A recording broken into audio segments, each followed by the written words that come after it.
November 2020, Gondar region, northern Ethiopia. Dawn breaks over the airport tarmac as buses arrive carrying families wrapped in prayer shawls. Israeli government approvals accumulated from 2015 to 2023 are accelerating the aliyah of Beta Israel and Falash Murrah communities. For immigration officials, it's humanitarian policy and family reunification. For others, it's something else entirely. They were scattered after the Assyrian exile in 722 BC, and the ancient texts said they would come back from the south. Isaiah chapter 11, verses 11 to 12 names it. The Lord will reach out his hand a second time to reclaim the surviving remnant of his people. He will assemble the scattered people of Judah from the four quarters of the earth. The plains land at Ben Gurion. Map arrows trace backward from the Horn of Africa across the Red Sea into Israel. Families board with urgency. This is happening now. But why Dan? And why now? In March 2021, the Israeli cabinet approved the immigration of 2,000 Ethiopian Jews still waiting in transit camps. By February 2023, another government resolution accelerated thousands more. You see the movement on maps, not from Europe, not from Russia, but from Gondar and Addis Ababa to absorption centers in Lod and Beersheba.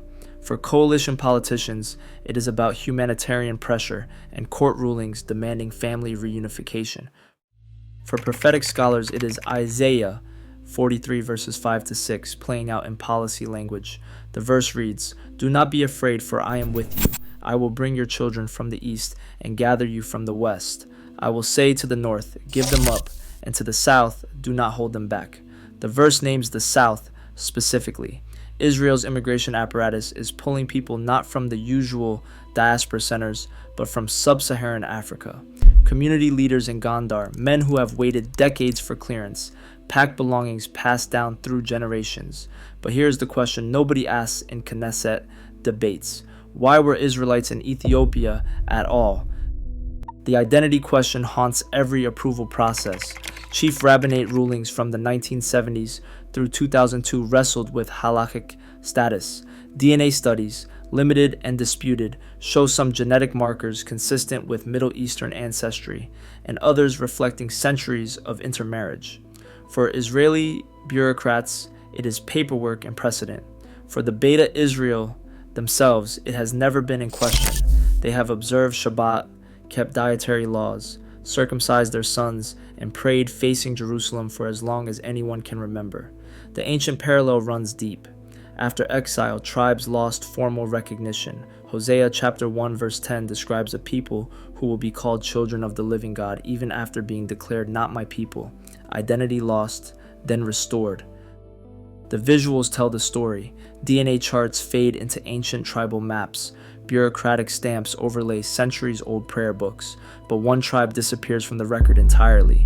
In Revelation chapter 7, when John lists the 12 tribes, Dan is missing, erased. And yet, Ethiopian Jewish tradition specifically claims descent from Dan. If Dan left early, before other exiles, where did they go?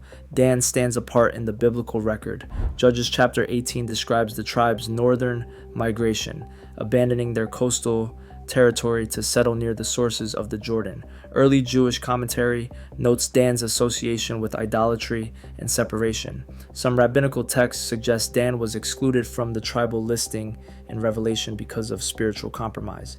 But there is another pattern. Dan is consistently positioned at borders, edges, peripheries. The tribe's territory marked Israel's northern and southern boundaries. Genesis chapter 49 verse 17 calls Dan a serpent by the roadside, a viper along the path. Jeremiah chapter 8 verse 16 places Dan's horses from the north. The tribe moves. It doesn't stay put. Ethiopian Beta Israel elders in Gondar will tell you their ancestors came from Dan, that they migrated south during the time of the divided kingdom, possibly during or before the Assyrian conquests. Israeli researchers documented these oral traditions in the 1980s. The question isn't whether they believe it. The question is whether the pattern fits. If Dan left the northern border early, moving beyond the reach of Assyrian records, the map opens up. South, always south. 700, 22 BC. The Assyrian Empire shatters the northern kingdom of Israel. Samaria falls. 2 Kings chapter 17 records the deportations. Tens of thousands were moved east into Mesopotamia, scattered across the empire's provinces. Deuteronomy chapter 28 verse 64 had warned that then the Lord will scatter you among all nations, from one end of the earth to the other.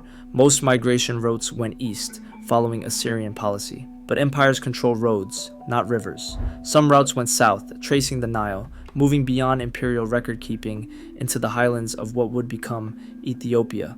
Modern maps overlay ancient empire boundaries on the Middle East.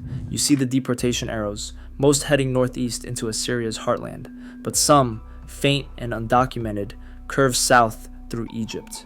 For historians, these are speculative migrations, poorly attested. For believers, it is the scattering to the ends that prophecy demanded. The Assyrians recorded their conquests meticulously. They counted deportees, named cities, tracked resettlement, but they did not follow every refugee path. Some routes did not go east. They went where empires do not look, south into Africa. The southern route theory runs like this. Israelite refugees, fleeing the Assyrian advance, moved through Egypt along the Nile. Some settled in Upper Egypt, others continued south, crossing into Nubia and eventually reaching the Ethiopian highlands. It was migration, not an organized exodus, just families, clans, and small groups preserving what they could. Geographic specificity matters here. The Red Sea crossings, the river corridors, the highland refugees are not abstractions. Zephaniah 3:10 names the region. From beyond the rivers of Cush, my worshippers, my scattered people will bring me offerings. Cush is the ancient term for the region south of Egypt, encompassing modern Sudan and Ethiopia. The verse does not just say far away, it names the geography. Beta Israel communities preserved Sabbath observance, dietary restrictions, ritual purity laws, and circumcision practices that align with Torah commandments, but without the Talmud or rabbinical Judaism's later developments.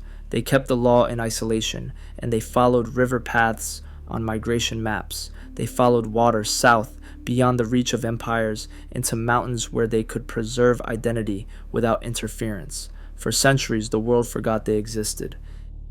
In the 1970s, Israeli anthropologists and government envoys began documenting Beta Israel communities in the Gondar region. The community called themselves Beta Israel, House of Israel. Others knew them as Falash Mura, a term for those who had converted to Christianity but who retained a Jewish identity. What researchers found was a people who had prayed, facing Jerusalem for generations, who observed Shabbat with strictness, who maintained purity laws and sacrifice traditions that predated the destruction of the Second Temple. Their Torah was in Ge'ez, the ancient Ethiopian language, translated from Hebrew centuries earlier. They had no knowledge of Hanukkah or Purim, festivals established after their ancestors had departed. Their Judaism was frozen in time, pre-exilic, structured around Levitical priesthood and temple-oriented worship. This was cultural preservation.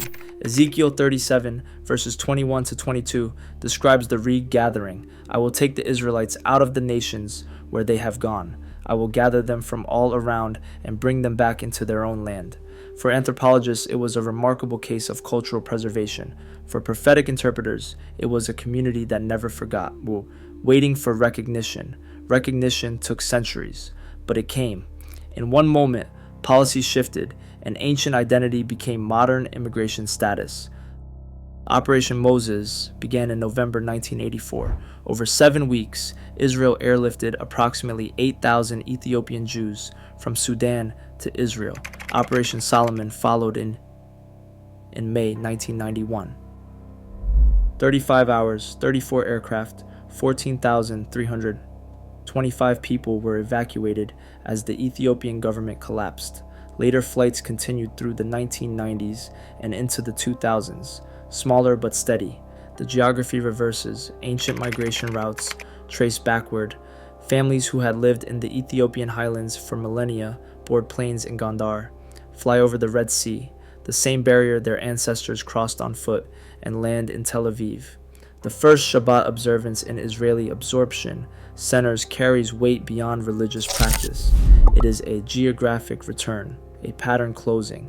Isaiah 27 verse 13 speaks of the great trumpet calling the exiles who were perishing in Assyria and those who were exiled in Egypt.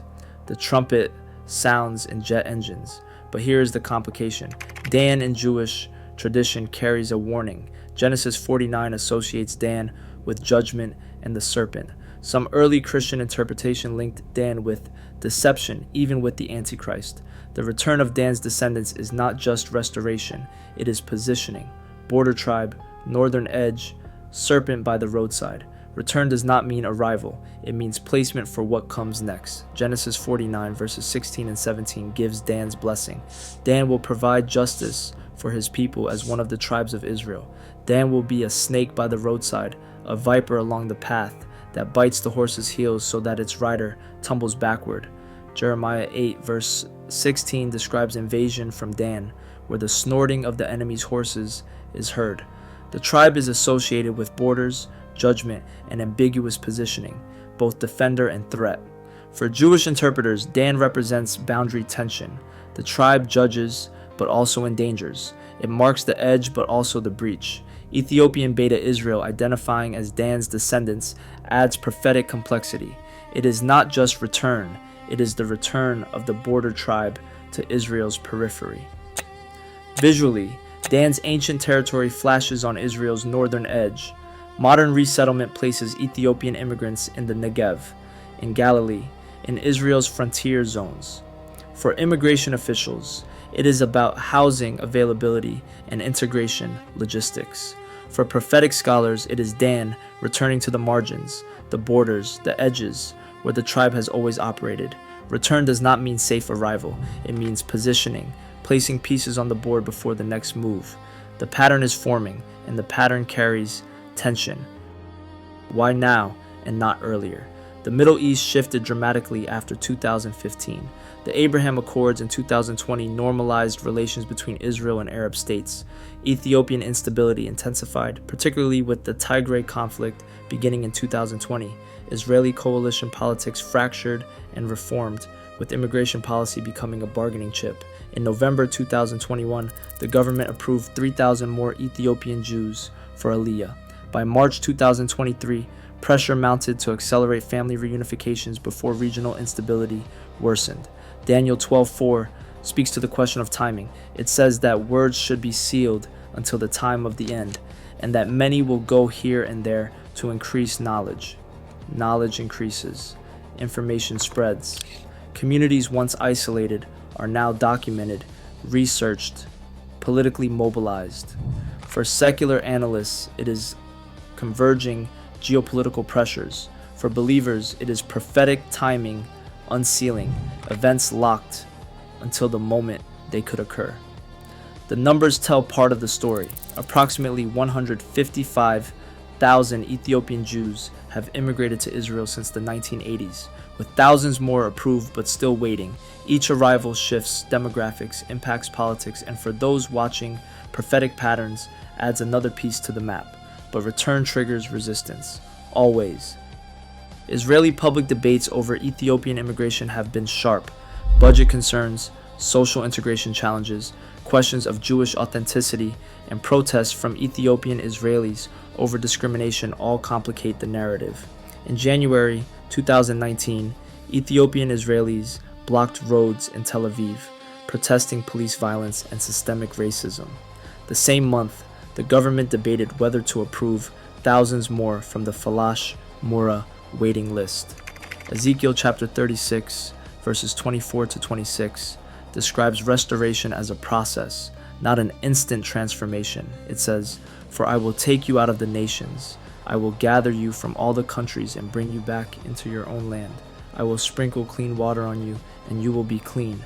I will give you a new heart and put a new spirit in you." Notice the sequence. First the physical return, then the cleansing, then the transformation. The return happens before the restoration is complete.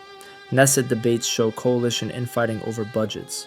Documentaries film dusty transit camps in Gondar where families wait years for approval. Prophecy never moves cleanly. It moves through bureaucracy, protests, political compromise, and human resistance. The pattern advances not in triumph, but through friction. Every return triggers opposition. Every approval is contested. But Ethiopia is not the only return. In the 1990s, nearly 1 million Jews immigrated to Israel from the former Soviet Union. Operation Magic Carpet brought Yemeni Jews between 1949 and 1950. The B'nai Menashe from India, claiming descent from the tribe of Manasseh, had been migrating since the 2000s, with Israeli rabbinical authorities recognizing thousands for Aliyah. Isaiah 11 verse 12 names the scope. He will raise a banner for the nations and gather the exiles of Israel. He will assemble the scattered people of Judah from the four corners of the earth. Four corners, not one direction. The map zooms out. Russia to the north, Yemen to the south, India to the east, Ethiopia to the southwest, and arrows from every direction converge on Israel. Converge. You have seen this pattern before.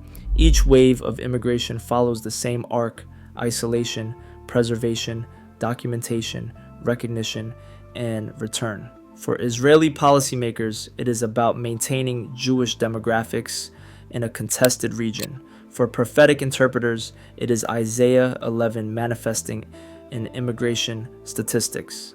The pattern expands, the puzzle fills in, but one piece is still missing. One tribe, one direction, one final convergence, not yet complete. Right now, Ethiopian Israeli families are navigating integration. Military service begins for young men at 18. Beta Israel youth serve in the IDF like any other Israeli. Housing developments expand in the Negev, where government incentives push settlement into southern desert regions. Immigrant absorption centers in the Galilee provide Hebrew language training and job placement. Amos 9 verses 14 and 15 describes the restoration with specific outcomes. They will rebuild the ruined cities and live in them. They will plant vineyards and drink their wine. They will make gardens and eat their fruit. I will plant Israel in their own land, never again to be uprooted from the land I have given them. Policy outcomes remain uncertain. Integration success varies, discrimination persists, economic challenges continue, but the physical return is documented and ongoing. The prophecy speaks to permanence, to rooting, to rebuilding. Whether the full vision manifests or remains interpretive depends on perspective. What is undeniable is the direction: scattered to gathered, exiled to returned, forgotten to recognized. Restoration is not the end of the story. It is the setup for what comes next. The final convergence holds all three elements. An ancient tribe was scattered in 722 BC. A modern nation state navigates complex immigration policy, and an active, documented return traces prophetic coordinates. Dan's borders transform from exile edges to gathering points. Ezekiel 38-39 describes a future conflict involving gathered Israel, context rather than proof, but a framing for those tracking prophetic squints. On Friday evenings in absorption centers across Israel, Ethiopian families light Shabbat candles. The flame flickers over tables that have never been in this land before, but carry traditions older than the diaspora. For some, this is cultural continuity. For others, it is prophecy clicking into place. The planes keep landing, the approvals keep processing, the map keeps filling in. One more piece locked in, Dan the border tribe returned to the edge. What comes next is not written in policy documents. It is written in the same text that named the South, the rivers of Cush, and the four corners of the earth. Watch the next sign. Comment where you see the map moving next.